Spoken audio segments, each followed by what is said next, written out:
dude that has an head behind And that or whatever. can be far away.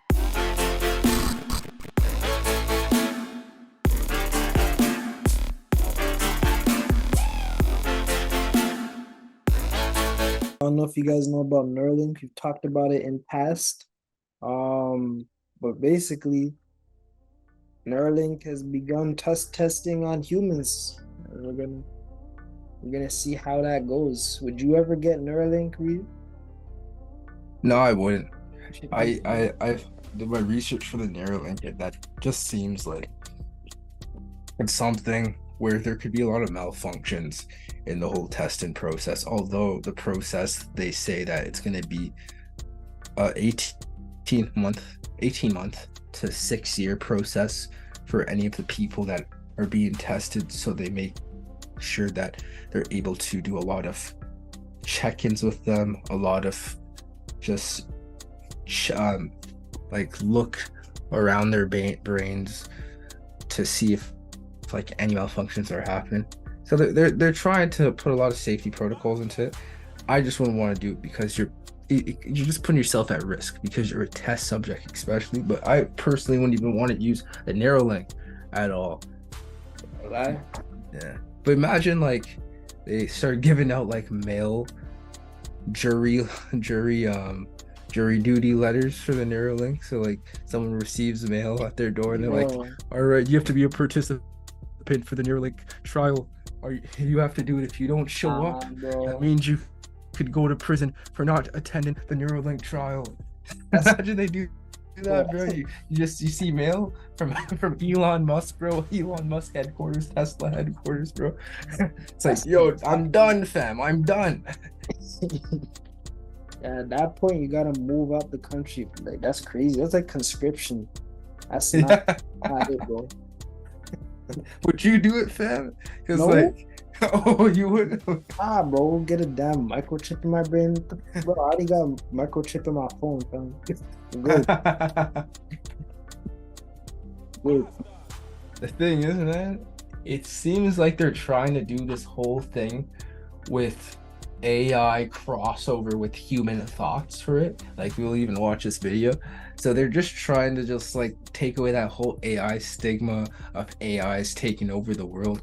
But AI is kind of just collaborating with human thoughts, and just how far can AI go with a human thought? So they're trying to do that. Although it's kind of counterproductive in my opinion, because it's like we see so much in the world now what thought can do for AIs with Google, with Chat GPT, with Siri, with so many things that it's like using a Neuralink. I get Elon Musk, he's trying to do just so much revolutionary things with this Neuralink, but it's like, yo, we already got a good amount of stuff going in for this Neuralink. Why do we have to start injecting this Neuralink into people's brains to start a whole other thing with AIs? Come on, man.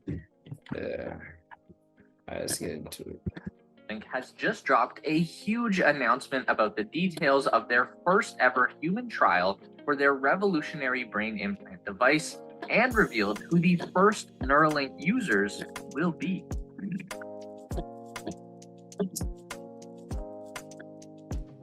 In a recent announcement, Neuralink has confirmed that they are actively recruiting the first human test subjects for their N1 brain-computer interface device and R1 surgical robot procedure.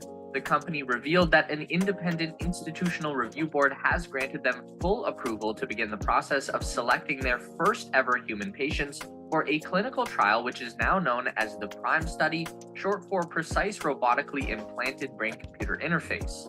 This will be a groundbreaking investigational medical device trial of Neuralink's fully implantable wireless brain-computer interface, and it's expected that the first human trial will take up to 6 years for Neuralink to complete and verify their findings. The primary study period will take place over the first 18 months after the device has been implanted. Patients will check in with a medical team every 2 months to monitor progress and ensure the Neuralink device continues to work as intended. 1-hour BCI research sessions with the Neuralink team will be completed at least 2 times per week for every patient for the duration of the 18-month primary study. The long-term follow-up phase of the trial begins immediately after the primary study and will continue with 4 clinical visits per year over the course of the next 5 years. The aim of the PRIME study will be to evaluate the safety of both the N1 implant and R1 surgical robot. Sorry, bro. I just have to. That's nasty, fam. I hope that's not a real brain. Evaluate the safety of both the N1 implant and R1 surgical robot. Then No, I don't think that's a real brain. No, That'd be crazy. Of the I think Neuralink they're just putting technology that there for enabling just people to show an with example. full-body paralysis to control external devices with their thoughts. One of the most fascinating aspects of this study will be the first use of the Neuralink R1 robot on a human patient. The R1 is a sewing machine-like device that places the N1 implant's ultrafine and flexible threads into the motor cortex of the brain. This is the area that controls your intention of movement. Each patient in the study group, which will likely be around 10 people at most, probably less, will have a flap of skin cut away from their skull by a human surgeon who will then use a cutting tool to remove a circular section of the skull just large enough to fit the Neuralink device. From there, the surgeon may or may not also remove the layer of soft tissue that separates the brain from the skull. This is known as the dura. And Neuralink has said in the past that early versions of their procedure have not been able to penetrate through the dura layer, and that necessitates the removal. But future updates to the procedure will allow the protective dura to stay in place, and the threads of the Neuralink device will penetrate through the layer. Imagine like a bunch of tiny little wires just moving around in your brain. That's crazy. I agree, man. That's crazy. Like, that's just putting your brain at so much risk. I don't know who those 10 people are that are volunteering to do this, but yo, I think they might just be either very sad in their life, very sad, and they're just like, you know what, if this takes me, I'm good. It's either that, or they're just like, you know what, I am just so invested in this whole technology AI world that I'm ready to be a part of it. So it's either someone's very sad and they're just like okay with this whole AI thing, Neuralink thing, just like messing them up, and they're just like, all right, you know what, it got me, so what, I'm sad in my life anyways. Or it's someone that's just really, really passionate about Neuralinks. Imagine you see your name on the list, fam. They just volunteer people. It's not the people volunteering themselves. Bro, I'm telling you, I'm not going down without a fight. Like I'll kill myself, bro. I'm not. That's crazy. You're not making me do any of that. Bro, they got like a whole entire SWAT team coming to your home, bro. They're like, yo, you're coming, Kadon. You're coming. You have no choice, bro. We're gonna put that Neuralink in your head. We're gonna put that. That's crazy. As well. At this point, the Neuralink will use an advanced targeting computer to place a total of 64 electrode threads directly into the outer layer of the brain, penetrating only a couple of millimeters deep. This will be done with a level of precision that avoids any rupture of the blood vessels that flow through the brain tissue. Once the threads are inserted, the N1 device is placed inside the void of the skull, and the skin flap is replaced and sewn shut. The first of its kind surgical procedure will allow the N1 implant to be cosmetically invisible underneath the patient's skin, while still being able to transmit and record brain signals wirelessly. Bro, any girl that gets that's gonna have a big ass bald spot in the middle of their head. Any guy too. I just said girl because I'm just imagining a girl with like a full head of hair. What are you, sexist, man? Huh? Do you have a problem with women that have bald heads? Nah, bro. Just imagine you're out on a date with a girl, and you go home, y'all doing your thing. She turns around, and you just see a giant hole in your head. That would scare me, bro. And then she whispers under her voice, "You're not just with me. You're with my AI right now, okay? All right, say hi to my AI. Say hi." Yo, giving a new meaning to head, bro. She's like, put it.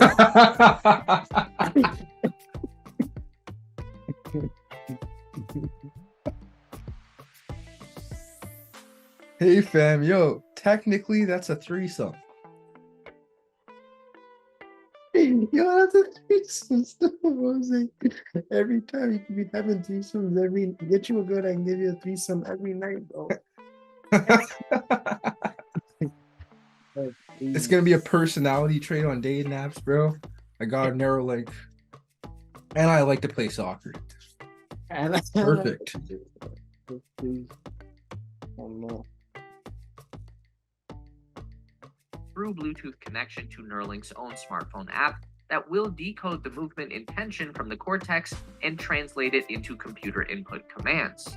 The initial goal of the Prime study is to grant people the ability to control a computer cursor and keyboard using their thoughts alone.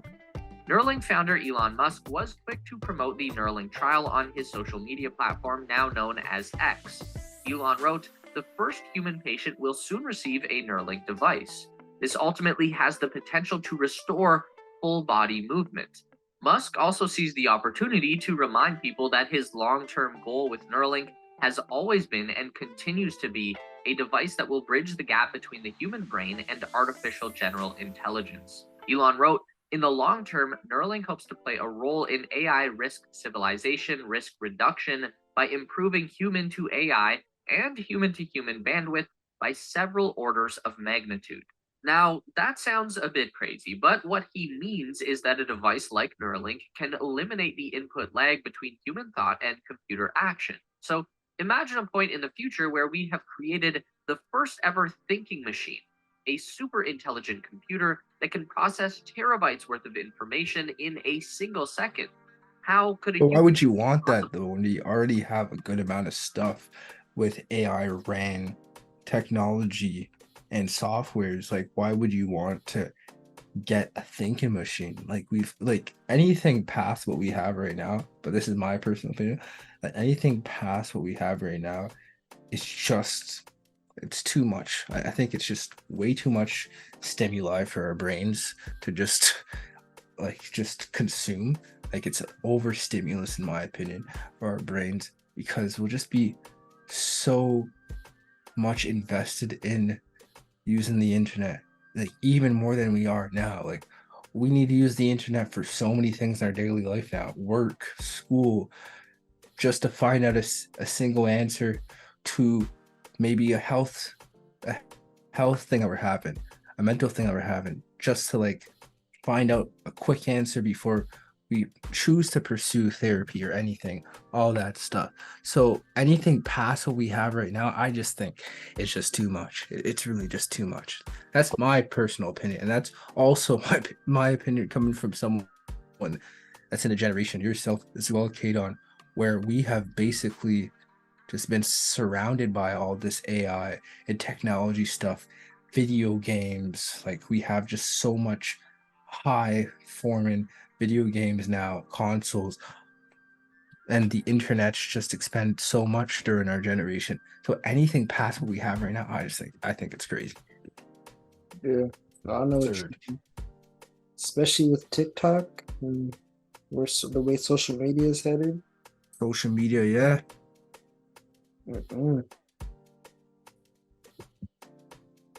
Keep up with something like that? Typing into a keyboard would not be anywhere near fast enough. Even spoken language wouldn't be enough. We would need a direct and instantaneous high bandwidth connection between the human mind and the AI. Otherwise, it will probably get bored of us pretty quickly, and then we end up living out the plot of Terminator or The Matrix. Anyway, Elon concluded his thought by Age of Ultron. Stephen Hawking had Oh, this. And that's really getting back towards the most... Imagine if Stephen Hawking had this. That's crazy. That's crazy what Elon Musk said. Yo, taking what you said earlier about, you have to be really sad to get this, so you're calling people sad? Damn, bro. It's kind of low. A significant... Well, you know what? I heard theories that this Neuralink is going to help cure... I don't know if you could search it up. I want to make sure if this is actually something that Neuralink is supposedly supposed to do. But people are saying it's supposed to help cure mental health conditions and just mental disabilities. I'm not too sure if that's actually a real thing that they're trying to do with the Neuralink. But yeah, just going back to what you said, like apparently it's supposed to be doing that, quote unquote. That's one of the the further out claims, I think. Like, one of the claims that I think Elon Musk is making to try and sell it. Like saying one of the possibilities, if all goes well, I think they're saying like it can help with the mental health. But that the video is gonna talk about it.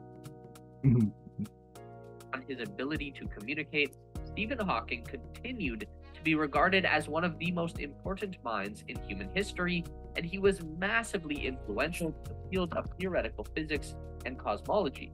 Now, just imagine if we could have removed that limitation on his ability to communicate the ideas in his brain to the wider world. Just think about everything that tends to get lost when we try to communicate our thoughts, ideas, and feelings into conventional language, and imagine the power of the human mind if you could remove that filter entirely.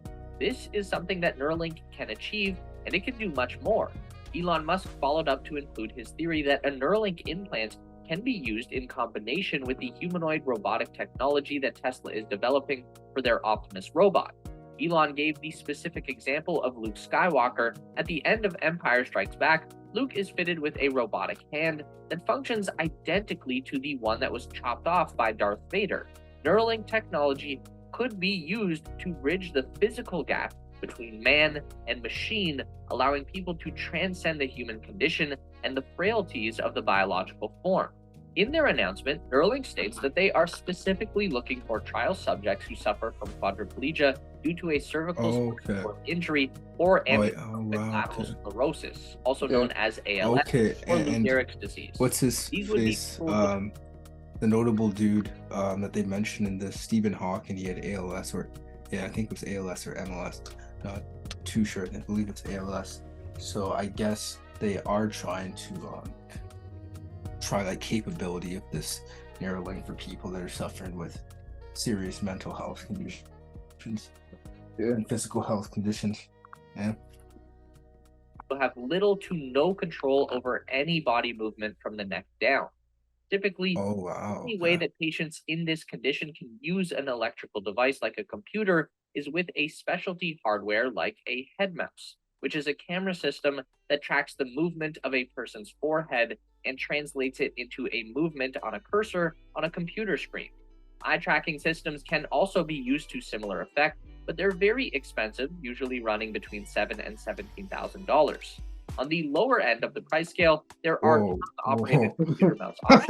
That's the way he grabbed that thing with his mouth, bro. I was like, yo, what's going on, bro? I don't know if this is about Neuralinks anymore, man.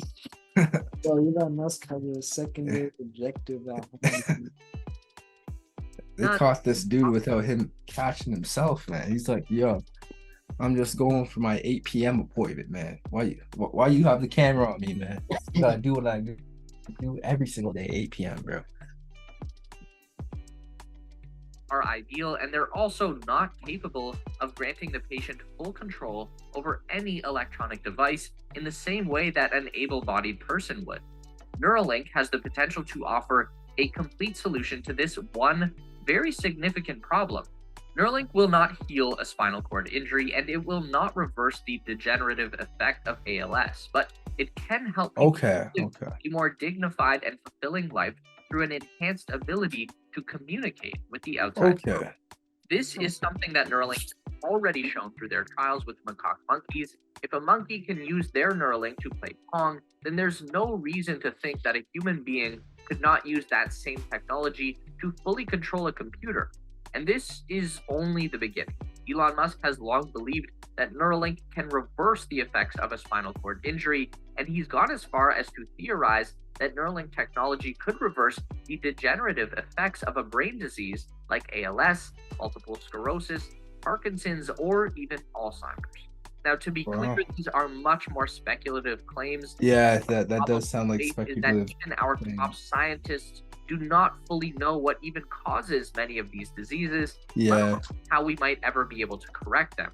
But You know this what that might do though in study that that case? Neuralink might be able to For someone that is suffering from those diseases, maybe they'll be able to communicate their thoughts. Like for example, if they have like a mental health disorder that kind of just disrupts the way they think, how they will think will be just displayed on a board or whatever device this Neuralink will be broadcasted onto, and whatever they're speaking about through their thoughts, maybe that could help scientists discover what causes that mental health disorder, as well as just other Right. conditions too. So maybe if like a person's going through a physical health condition, they could just speak about just like exactly what they're going through in the moment. So sometimes someone can't communicate exactly what they're going through in their back pain, but they could probably just communicate like, oh, that just happened. And maybe there'll be triggers